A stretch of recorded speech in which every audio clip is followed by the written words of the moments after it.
feel like I love talking, I love expressing myself, I love sharing everything that I know with my audience.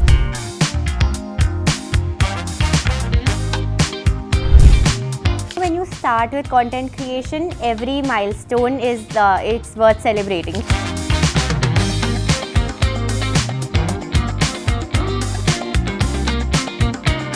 I've heard a lot of people say influencing is quick money. So you make quick money and then you leave. You get a bit of fame as well on the way. I think that's the absolute worst approach you can have to becoming a content creator.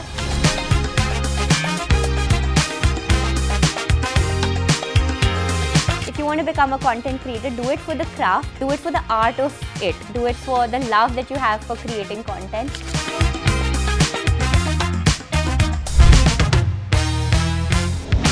Hi guys, how are you all today? My name is Sana Grover and welcome to Delhipedia's Wonder Women series.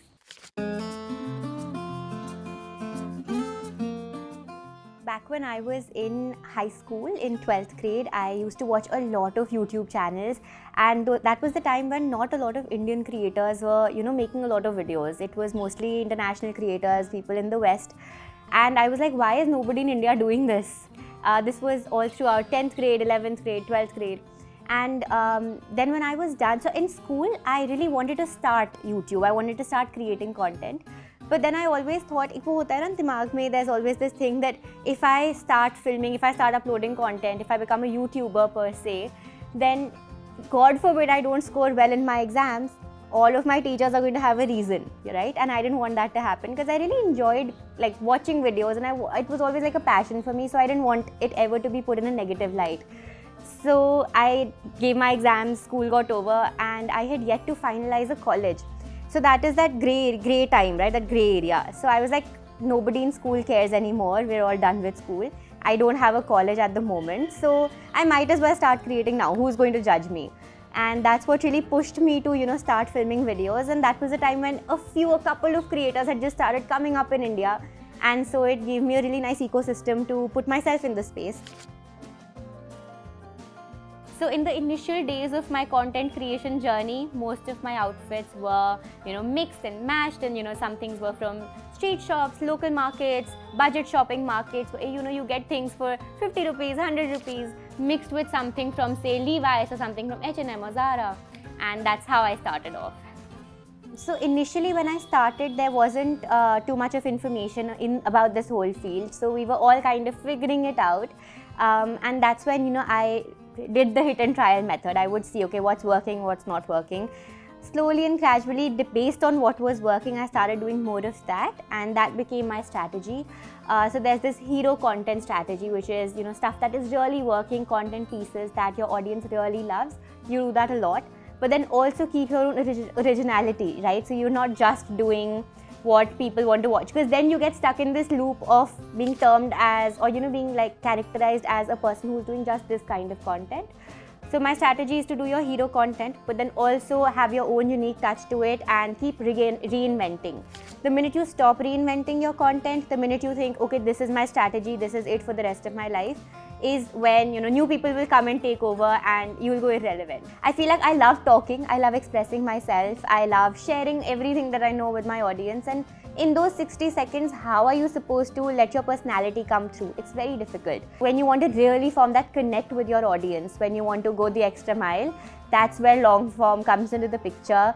But the people who are actually taking out 15 minutes of their day or 20 minutes or 30 minutes to watch your content, they can watch anything else in the world, but those people who are watching this, that's your true audience. So just valuing them, I think, is the biggest and the bestest thing. So for me, it's always going to be long form.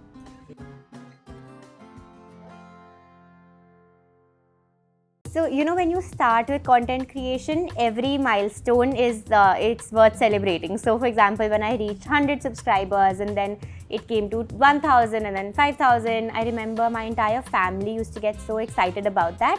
So, definitely those smaller milestones, now when I look back, those weren't smaller back in the day. And then I remember when I reached 1 lakh subscribers, I just took it as another day, it's fine, whatever. I knew this was gonna come one day. But my family made it such a big deal, and my mom brought a cake, and then she brought flowers, and then there was a lot of decoration going on in the house. So that was definitely memorable, and I remember at that very night, for some weird reason, my internet stopped working and I couldn't refresh and come to that 1 lakh number point on YouTube. सच्ची हो गए मजाक मत कर मैंने तेरे को screenshot भेज दिया WhatsApp यार मेरा नेट नहीं चल रहा मैं कुछ नहीं देख सकती 4G is not working either properly so this is legit the worst that could have happened really trying my best to fix the internet this is so bad it is so bad I missed my 100 I think that became a really memorable moment for me. And then of course we reached 5 lakh subscribers just yesterday, so that was in itself we celebrated that. So these are smaller like achievements that I think they become core memories in your life. My content is not it's basically taking up really complex topics and breaking it into very easy to understand concepts for people, so that nobody thinks that they can't resonate with fashion. It's making fashion easy for people to understand. So the only thing that I've told my management also to keep in mind when it comes to choosing campaigns and collaborations is make sure that I've actually spoken about this brand in the past, I've tried this brand out in the past, and by chance if I haven't tried it out, make sure I get at least 2 to 3 weeks to test the product out before I can shoot. If I get enough time, if I like the product, then I will go ahead and I'll shoot it and I'll show it to my audience. Otherwise, I will not. So that's how I maintain the credibility also.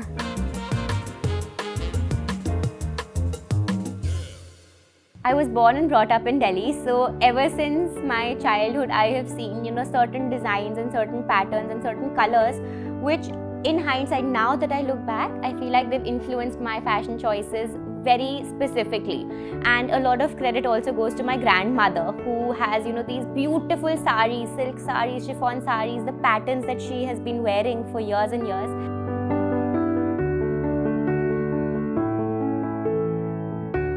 If you look at Delhi as a city, look at the architecture, look at the colors that we use in our architecture. If you go to Lodi Art District, for example, look at the patterns they have there. That I feel resonates with my sense of style and clothing as well. A lot of Mughal architecture, design work that you see is, you can also see it in fabrics. So that definitely has influenced my sense of clothing and my choices quite a bit. I realized, I have this audience and they're already interested in fashion and dressing up, and as I said, when you dress well, you feel well. But what if I can also add that bit of confidence and that bit of, presenting yourself, that presentation skill, communication skill, along with this whole dressing up space that I'm kind of trying to create. That's what really motivated me to write the book, which is the Glow Up Guide, which is actually, how you can glow up in your life. It's a guide to that. So it's not just dressing well, it's also financially, how can you grow up? Spiritually, how can you grow up? In your communication, in your career, how can you glow up? In all spaces, in all phases, in all kind of areas of life, how can you glow up?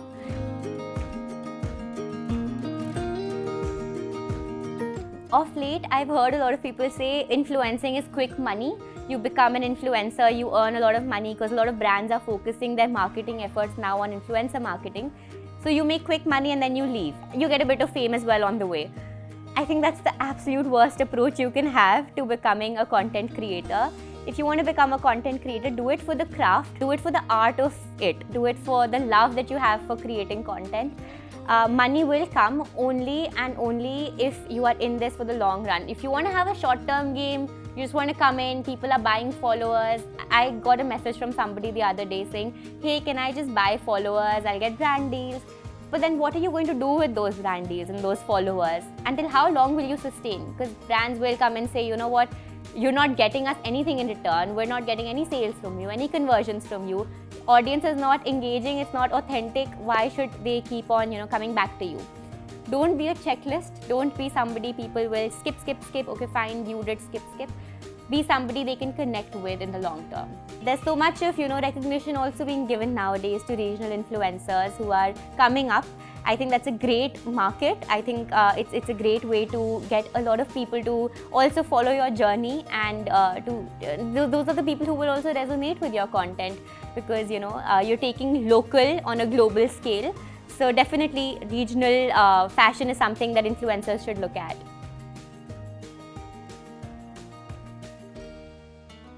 sustainability has always been a part of our lives. For my grandmother, for my mother, a lot of people are going back to their roots, are going back to sustainable clothing, fashion choices. Sustainable fashion comes at a cost. It's not mass produced, which is why it's expensive. If you can't buy something which is at that price point, especially for girls in college and for those who've just started working, make sure whatever you're buying, even if you're buying a fast fashion item, use it till the time you think now is the time I can't use it anymore. This is something that has to go, and then donate it. Or give it for recycling, give it for charity.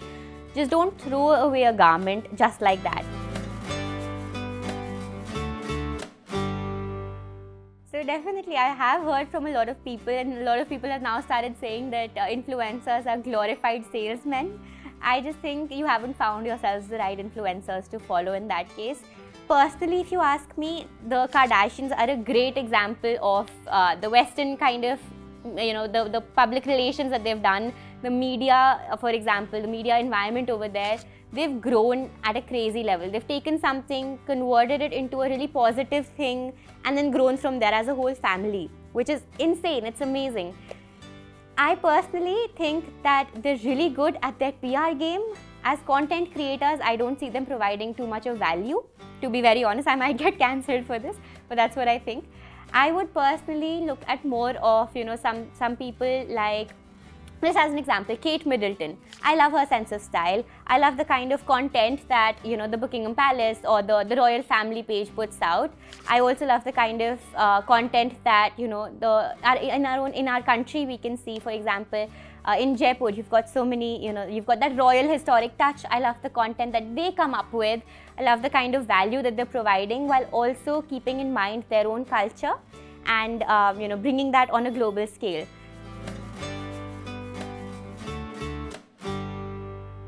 So I've been really lucky to not get a lot of negative comments and a lot of, harsh trolls straight at me. Thankfully, I haven't really received any of that too much. Yes, here and there, sometimes people will say something which is kind of hurtful, and I've always been a very sensitive person. And what I've realized is a lot of this negativity actually comes from their own state of mind. In my real life, I'll block those people out. But if it's online, I'm just like, it's fine,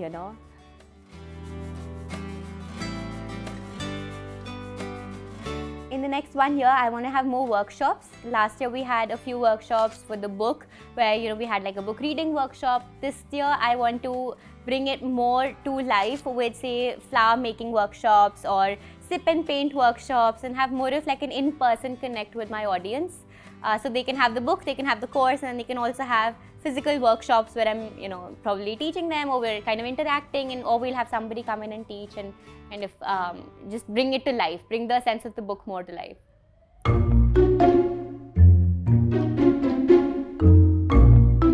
When I started YouTube, one of the biggest concerns that my family had was actually of fake accounts and, of safety as a whole. And to date, I think that is one of the biggest issues that we face in this industry, is it's so easy to make these fake accounts. So this one fine day, I got a message from somebody who was in the Navy. This guy messaged me saying, hey, there's this fake account that's been using your images. I've been talking to this fake account for quite a while now. It's been about a year that I've been talking to this fake account. This account has always sounded very real to me. Slowly and gradually, this account started making all kinds of weird stories, my family has done this to me and I'm staying with my house help, and please can you transfer money to my house help's account. And this man was madly in love with this fake account. This person started sending him money every single month or every single week. And karte it came to a point where he had spent probably 1 lakh, 2 lakhs on this one person. This account had never spoken to him on call, surprisingly. There was no conversation. And then finally, when this person realized, was he saw my video on YouTube and he was like, she never had a channel she told me about.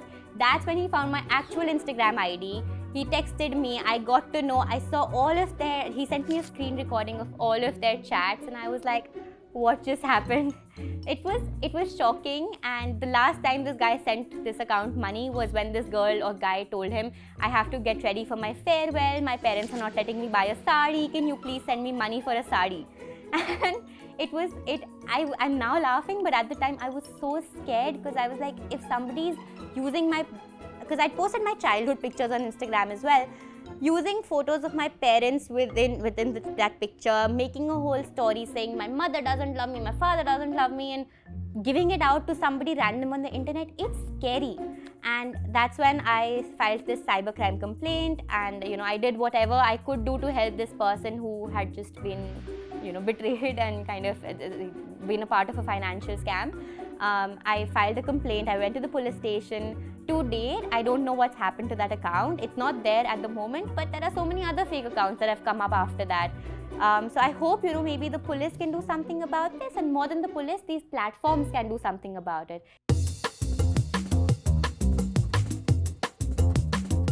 So in terms of celebrities, I really look up to Rekha.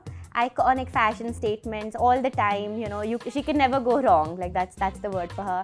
And apart from that, a lot of celebrities. Kiara Advani, I really love her fashion statement. Dia Mirza, always dressed on point. When it comes to designers, I love Amit Agarwal's work. I love Sabyasachi's work. I mean, I have no words. That's the kind of he's literally my idol when it comes to designing. And Anita Dongre is my favorite designer. So I love all of their work.